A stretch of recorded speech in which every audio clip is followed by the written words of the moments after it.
Good afternoon. I'd like to talk to you, if I may, about an extraordinary man, a terrible injustice, about nature, nurture, and I'd like to begin with numbers. Now, Mr. Tobias Cole couldn't be here, and yesterday he had us all up singing and dancing, and he was extraordinary. I can't do that, but I did learn a great deal from him. I would like to ask this half of the audience, would you please sing out for me 1, 2, 3, 4, and 1, 2, 3, 4. That was lovely. You guys get 1, 2, 3, and 1, 2, 3. Fab. Can I have that twice, please? And 1, 2, 3, 1, 2, 3. Ooh, liking it. Okay, so the pattern I would like, please, is 1, 4, 2 3s, 2 4s, 2 3s, and 1 4. That is so simple in comparison to what Tobias was going to get you to do. You're full of your quinoa. Yeah, I call it quinoa, and I get really embarrassed. Anyway, okay, here we go. So I want 1 4, 2 3s, 2 4s, 2 3s, and 1 4. Is that okay? Cool, bring it on. 5, 6, 7, and 1, 2, 3, 4. 1, 2, 3, 1, 2, 3, 1, 2, 3, 4. 1, 2, 3, 4. 1, 2, 3, 1, 2, 3, 1, 2, 3, 4. Hurrah. Woohoo! Okay. What if I was to tell you that that number is actually a symbol, in its simplicities of 3s and 4s, a symbol of terrible oppression, segregation, and degradation? It's a prison number. It's Ahmed Kathadra's prison number. He spent 26 years in prison alongside Nelson Mandela for his stance against apartheid. So let's flip it on its head, let's sing it out again, and this time, sing it full of your quinoa, with a sense of joy and verve, just to lift this horribleness off these very simple numbers. 5, 6, 7, and 1, 2, 3, 4. 1, 2, 3, 1, 2, 3, 1, 2, 3, 4. 1, 2, 3, 4. 1, 2, 3, 1, 2, 3, 1, 2, 3, 4. Round of applause again. I met Mr. K, as he's affectionately known, in 2012 when I was invited to Durban to make a work on Flatfoot Dance Company. And I got there, and I specialize in classical Indian dance. I am a non-Asian woman.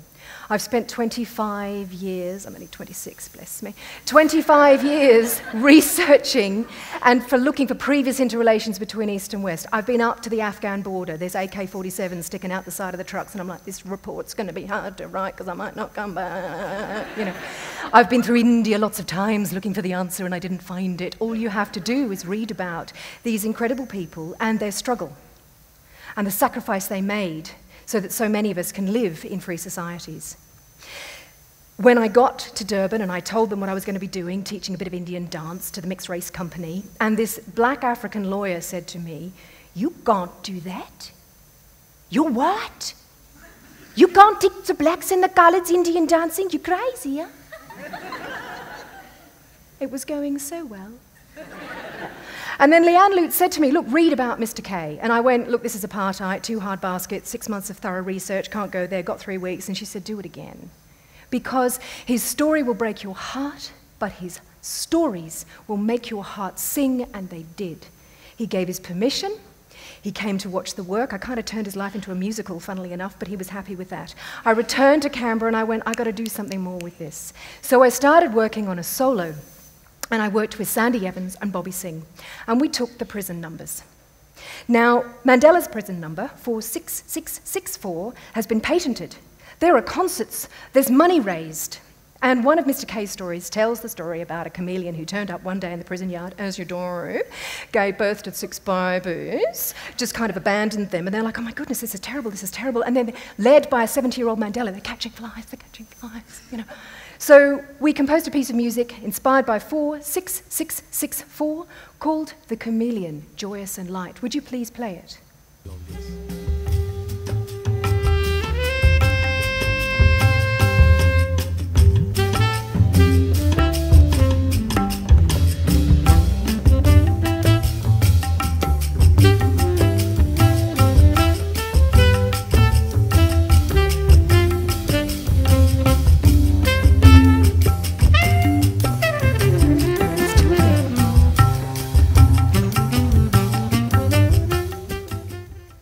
gorgeous.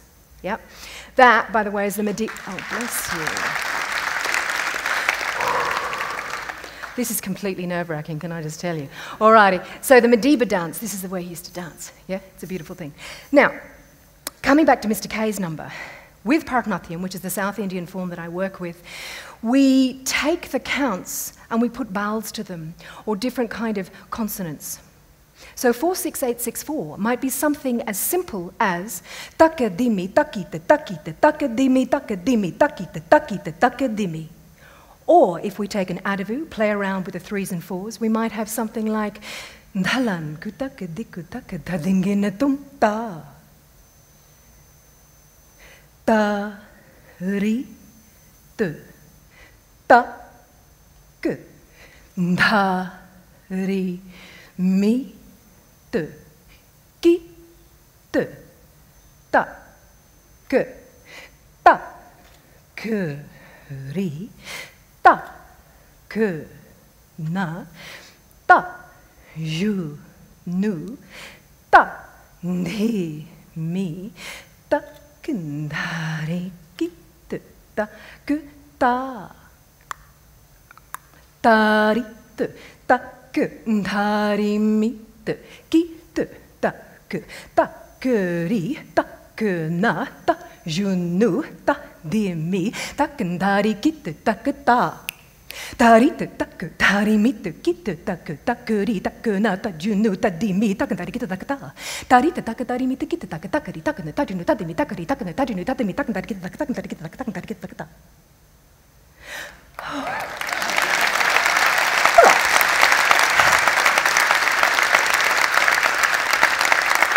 Or, now we come to the nurture. Mr. K doesn't regret his time in prison. He stands absolutely by what he experienced. However, there's a terrible sadness, and he never had children. Mandela had a number of children, 2 of whom passed away while he was in prison, but Mr. K never had them. This terrible sense of loss. So with the most beautiful thing of a child, but that terrible loss that he never experienced, that terrible experience that he never had. And then the notion of nature. His favourite song was a Bollywood song written in 1957 about a trapped bird. And he says, and I quote, "It summed up our experiences physically, mentally, and emotionally." So the solos that I've been working on play with his stories, which are gorgeous, his story, which is heart-rending and shocking, and the notion of a trapped bird. That's why I'm wearing the bandage dress. This is a contemporary dance bird, in case you were wondering. But it's all right, I didn't get funded, so that's all right then. No, it didn't! Lovely! Right. So, in about 3 weeks' time, I'm misbehaving now. In about 3 weeks' time, on the 1st and 2nd of November, QL2 Theatre, Gorman House, we're presenting an evening called Kathadra 5025. It's 50 years ago this year they were sentenced, the Rivonia 7. And 25 years ago, on Thursday, the 15th of October, that he was released. So it's an evening celebrating Mr. K. Now, I'd like to present for you, if I may, my favourite of Mr. K's stories. It's called Date Night, and I just really wanted to know who she was because I think she's really hot. And then a lament, inspired by his number. If you would please. Let me tell you of my night out from Robben Island. It was in May, a bit on the cool side. Not an ideal day for a sea trip. Having been out with her once before, I wasn't very apprehensive about the weather. She was well togged, elegant, almost luxurious. Well, believe it or not, yours truly sat behind the bar counter. Thanks to her gentle care, I did not really need artificial supplements in order to brave the heavy seas, and within 45 minutes, we docked at Cape Town. I hardly left Susan, and almost my very next step was to plunge myself into a world dominated by the fair sex. My bedroom was at the slopes of Table Mountain. Soft rain, moist warm beverages and delicious food, much enhanced by the beautiful ladies serving it. Add to this the kindly interest and care, the tender caresses, the coaxing, the whispers and the charming smiles. What's more, I was taken by the young ladies to the theatre. There, only to be thrust in the company of yet more young ladies, albeit this time they being in parda. I could only derive comfort and satisfaction from watching the smiles in their eyes. Call it a harem, Arabian Nights, or what you will, but it was heaven, I tell you. And in those brief, alas too brief hours, I was king. No longer a prisoner, I shed the anxieties, the responsibilities and worries, which to a greater or lesser degree are the cohabitants of jail life. Daydreaming? A little touched? Escaped? No, nothing as dramatic as all that. The lady Susan I talked about is no female acquaintance of mine, but the name of the new Robben Island boat, the Susan Kruger. And all the other ladies I referred to were the nurses, staff and theatre sisters of the Woodstock Hospital. You see, I had to go there for an examination that could only be done under anaesthetic. They didn't find anything that warranted an operation, so they sent me packing back to the island. For more than 23 years we had lived in a closed, regimented world of adult males in uniform. Cut out from normality, one almost became enslaved to routine. What was the cost of deprivation? Well, naturally, freedom of movement is a major deprivation. But I always answer that the greatest was the absence of children. Prison is an unnatural society, so one even looks forward to hearing a child crying, just to hear its voice, even from a distance, and of course, a child's laughter.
I can never forget the day in 1983 when for the first time in 20 years I held a child in my arms, and that was by accident.